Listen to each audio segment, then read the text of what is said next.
எல்லாருக்கும் நமஸ்காரம். தசகம் 62ல இன்னைக்கு நம்ம 6ல இருந்து 10 வரைக்கும் இருக்கக்கூடிய ஸ்லோகம் பார்க்க போறோம். 6வது ஸ்லோகத்துல என்ன சொல்றாரு அப்படின்னாக்க, இப்ப பெருமாள் அந்த சாப்பாடு எல்லாத்தையும் சாப்பிட்டாருன்னு 5வது ஸ்லோகத்துல பார்த்தோம் இல்லையா. 6வதுல நான் சொன்னது சரிதானே பாருங்க, அந்த மலையரசனே நேர்ல தன்னோட உடம்போட தனக்கு கொடுத்த பலிய சாப்பிட்டானா இல்லையா. அப்போ ஒருவேளை நீங்க எவ்வளவோ வருஷமா இந்திரனுக்கு கொடுத்துட்டு இருக்கீங்க, இந்திரன் என்ன இப்படியா சாப்பிடுறான், இப்போ உங்க கண்ணு முன்னாடியே சாப்பாடு தீர்ந்து போச்சா இல்லையா அப்படின்னு சொல்லி அந்த மக்கள் கிட்ட பேசிட்டு இருக்காராம். மலைகளோட பகைவனா இருக்கக்கூடிய இந்திரன் கோபம் அடைஞ்சாலும் பரவாயில்ல, ஆனா இந்த மலை நம்மள காத்துடும் அப்படின்னு சொல்றா. ஏன்னா மலைக்கும் இந்திரனுக்கும் ஆகாது. ஏன்னா ஒரு காலத்துல இந்திரன் மலைகளுக்கெல்லாம் ரெக்கை இருந்துதான், அந்த ரெக்கையெல்லாம் இந்திரன் வெட்டிட்டானோ, அதனால இந்திரனுக்கு மலையை பிடிக்காது, மலைக்கு இந்திரனை பிடிக்காதான். அதனால ஒருவேளை அவன் வந்தாக்க நம்ம எல்லாரையும் இந்த மலை காப்பாத்திடும் அப்படின்னு சொல்லி சொல்றார். இது 6வது ஸ்லோகம். 7வது ஸ்லோகத்துல ரொம்ப சந்தோஷமா அந்த இடையர்கள்லாம் உன்னோட கோகுலத்துக்கு போறா.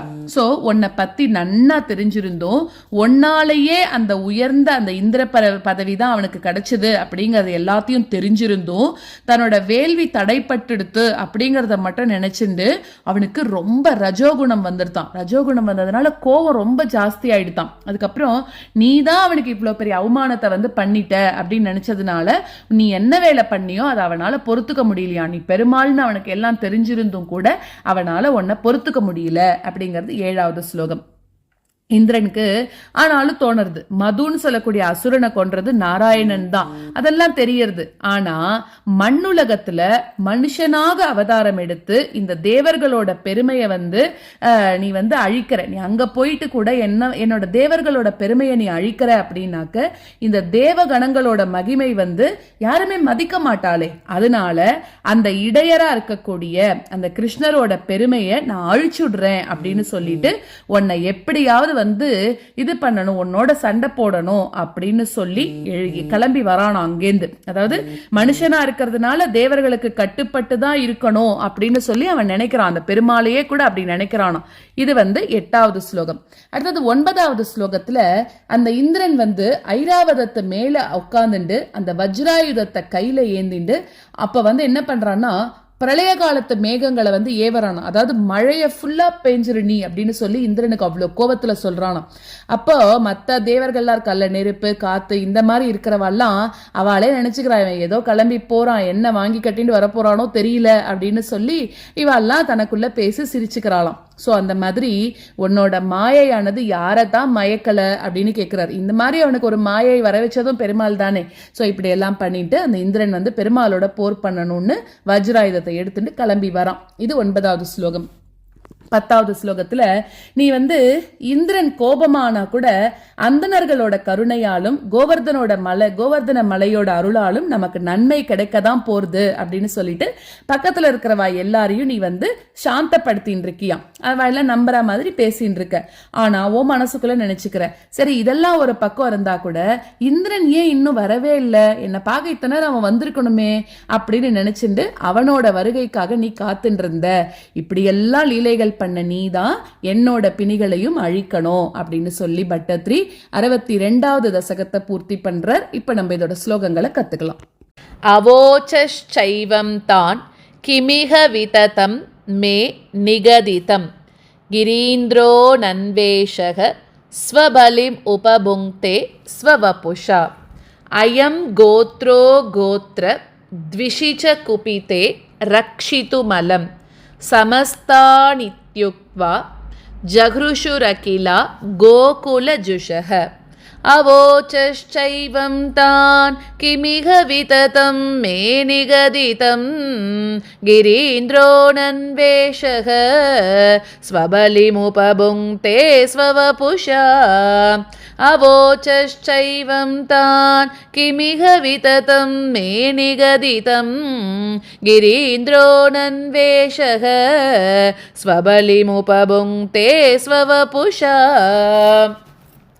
अयं गोत्रो गोत्र द्विषि च कुपिते रक्षितुमलं समस्तानित्युक्त्वा जगृषुरकिला गोकुलजुषः अयं गोत्रो गोत्र द्विषि च कुपिते रक्षितुमलं समस्तानित्युक्त्वा जगृषुरकिला गोकुलजुषः अवोचश्चैवं तान् किमिह विततं मे निगदितं गिरीन्द्रो नन्वेषः स्वबलिमुपभुङ्क्ते स्ववपुषा अयं गोत्रो गोत्र द्विषि च कुपिते रक्षितुमलं समस्तानित्युक्त्वा जगृषुरकिला गोकुलजुषः अवोचश्चैवं तान् किमिह विततं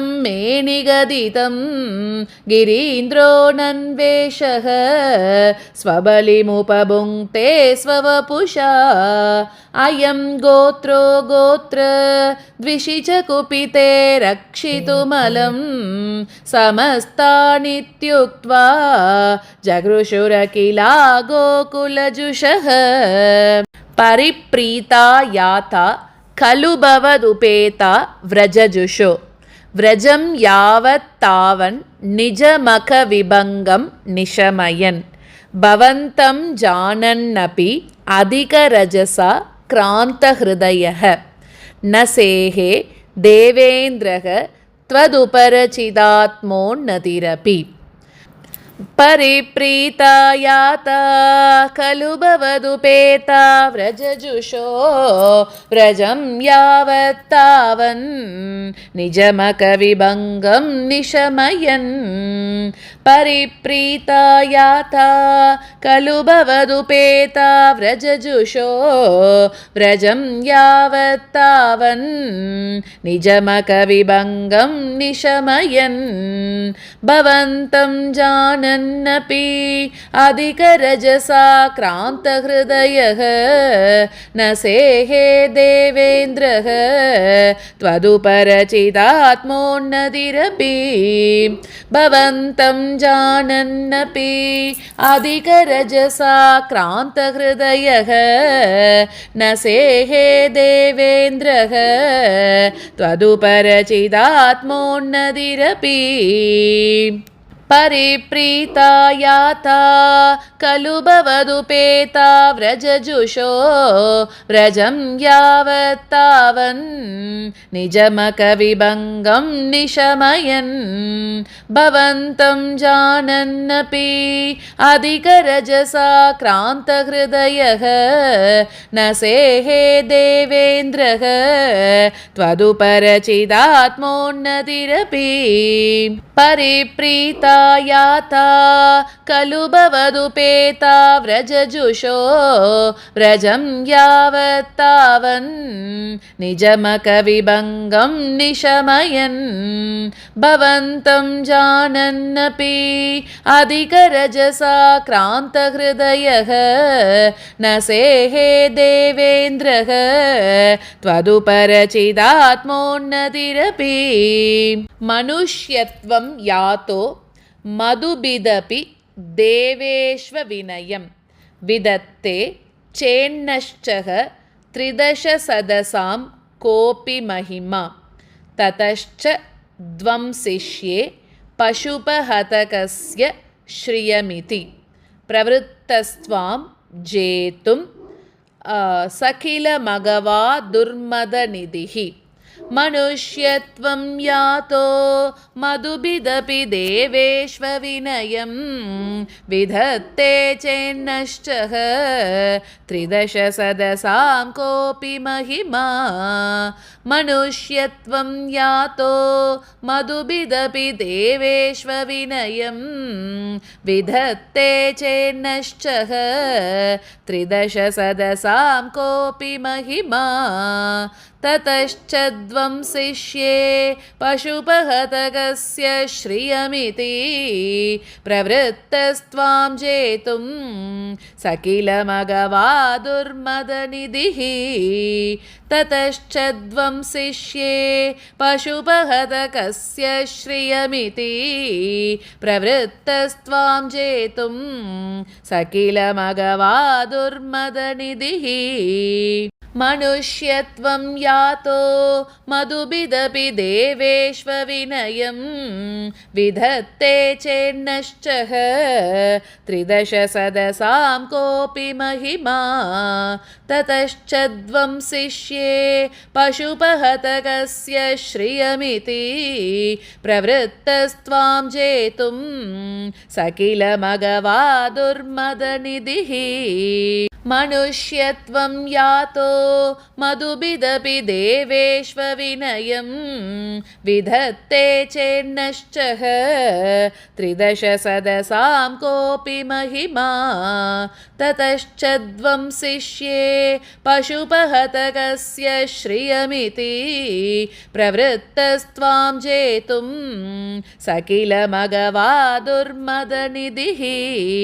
त्वदावासं हन्तुं प्रलयजलदानम्बरभुवि प्रहिन्वन् बिभ्राणः कुलिशमयमभ्रे भगमनः प्रतस्तेन्यैरन्तर्दहनमरुदाद्यैर्विहसितो भवन्मायानैव त्रिभुवनपते मोहयतिकम् त्वदावासं हन्तुं प्रलयजलदानम्बरभुवि प्रहिन्वन् बिभ्राणः कुलिशमयमभ्रे भगमनः त्वदावासं हन्तुं प्रलयजलदानम्बरभुवि प्रहिन्वन् बिभ्राणः कुलिशमयमभ्रे भगमनः प्रतस्तेन्यैरन्तर्दहनमरुदाद्यैर्विहसितो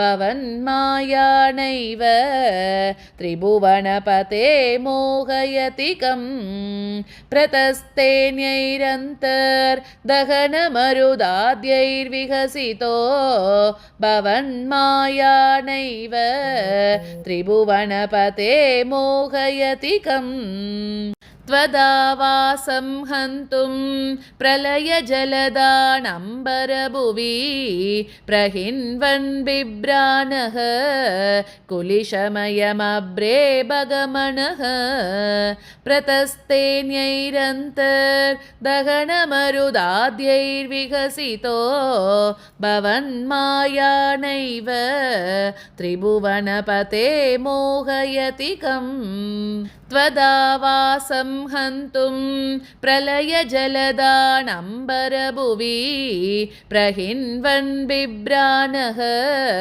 कुलिशमयमभ्रे भगमनः प्रतस्तेन्यैरन्तर्दहनमरुदाद्यैर्विहसितो भवन्मायानैव त्रिभुवनपते मोहयतिकम् सुरेन्द्रः क्रुद्धश्चेत् द्विजकरुणया शैलकृपयापि अनातङ्कोऽस्माकं नियत इति विश्वास्य पशुपान् अहो खिन्नायातो गिरिभिदिति सञ्चिन्त्य निवसन् मरुद्गेहाधीश प्रणुदमुरवैरिन् मम गदान् सुरेन्द्रः क्रुद्धश्चेत् द्विजकरुणया शैलकृपयापि अनातङ्कोऽस्माकं नियत इति विश्वास्य पशुपान्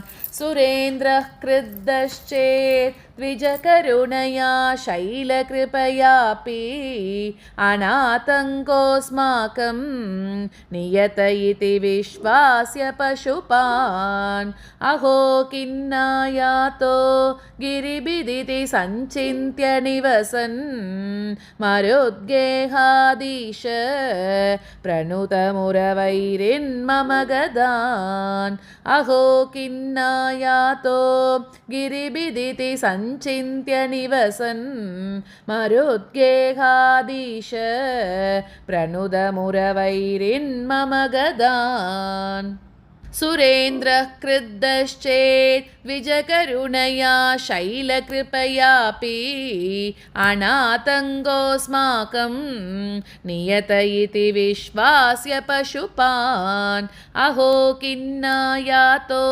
गिरिबिदिति सञ्चिन्त्य निवसन् मरुद्गेहादीश प्रणुदमुरवैरिन्मम गदान् सुरेन्द्रः क्रुद्धश्चेत् विजकरुणया शैलकृपयापि अनातङ्गोऽस्माकं नियत इति विश्वास्य पशुपान् अहो किन्नायातो गिरिबिदिति सञ्चिन्त्य निवसन् मरुद्गेहादीश प्रणुदमुरवैरिन्मम गदान्